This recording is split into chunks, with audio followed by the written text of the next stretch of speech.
Hey friends, I finally did it. I finally pulled the trigger on the Edith Holden books. Not only did I buy 2 of them, I finally dismantled them, which for those of you who know me know that I love books, and it like rips me apart when I've got to rip them apart because I just love books. But the reason why I bought them is to use them in journaling. So I will probably buy a couple for myself for a personal copy, but these ones I totally dismantled. So I'm working on these 2, so they're not finished yet. And all the little folios that I found, they were all small. So they were like this size, and I didn't want to ruin the pictures. I wanted them to be still that kind of size. And so I made my own folio out of 2 legal size file folders, and it was kind of easy to do. The hardest part was trying to figure out where the graphics were. So, and this is the spine, and this is a pocket in here, and so it opens like this, and it opens like this. And there's a pocket here. And of course, all of the little tags and ephemera is you know, from the Edith Holden books. And we'll do the journal part last. And there's a little tag there, another pocket in here, and then there's 2 pockets in here. Another little journaling book there, and journaling tag there. And so when I was coming up with this idea, the whole part was to have a folio plus have a little journal that was removable, so you could take it in and out.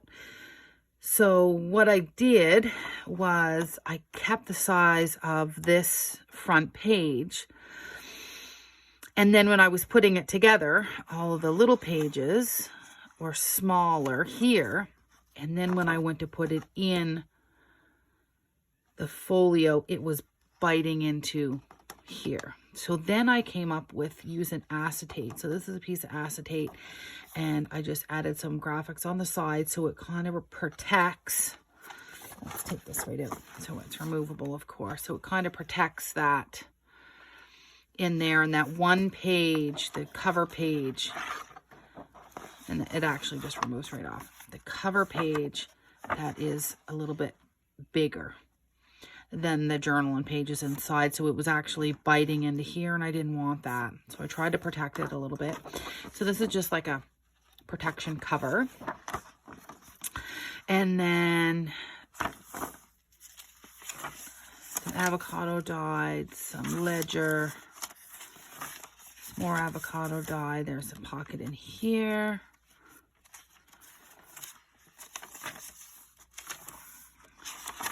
And I left this blank just because this here is an altered paper clip. And a little journaling tag there. So cute. I really enjoy working with her graphics. And then the center page is one of her pages. And there's a rusty old mini key. I just had to include that. And it's a vintage key. And here's a little pocket here. And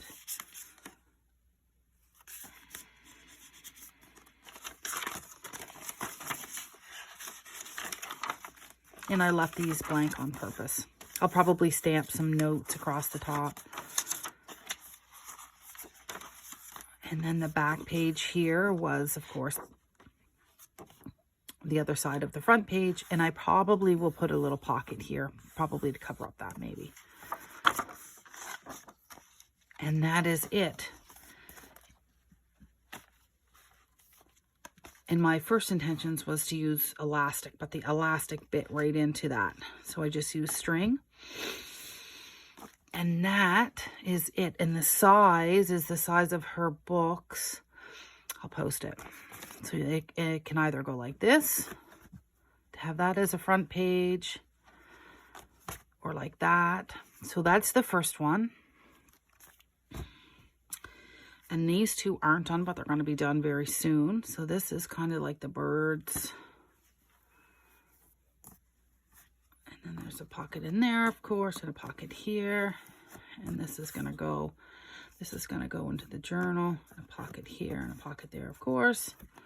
The journal's going to go in there, and then a pocket back there. So that is that one. And this one I absolutely love. I just love the colors of the bees and the greens. And I'll trim these off. And I just love this one. It's so pretty. And then of course I'm just going to put the journal in there. And there's the back part, and I've got an ink up there, I see.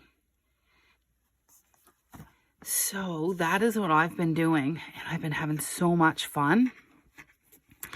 And oh my goodness, and they will be listed in my Etsy shop, maybe -1, because I may give that one away as a gift. I'm not sure yet, but they're so easy, and make these folios are so easy. So have a good day. Hope this inspires somebody. And Edith Holden for the win, yay! And have a great day. Bye.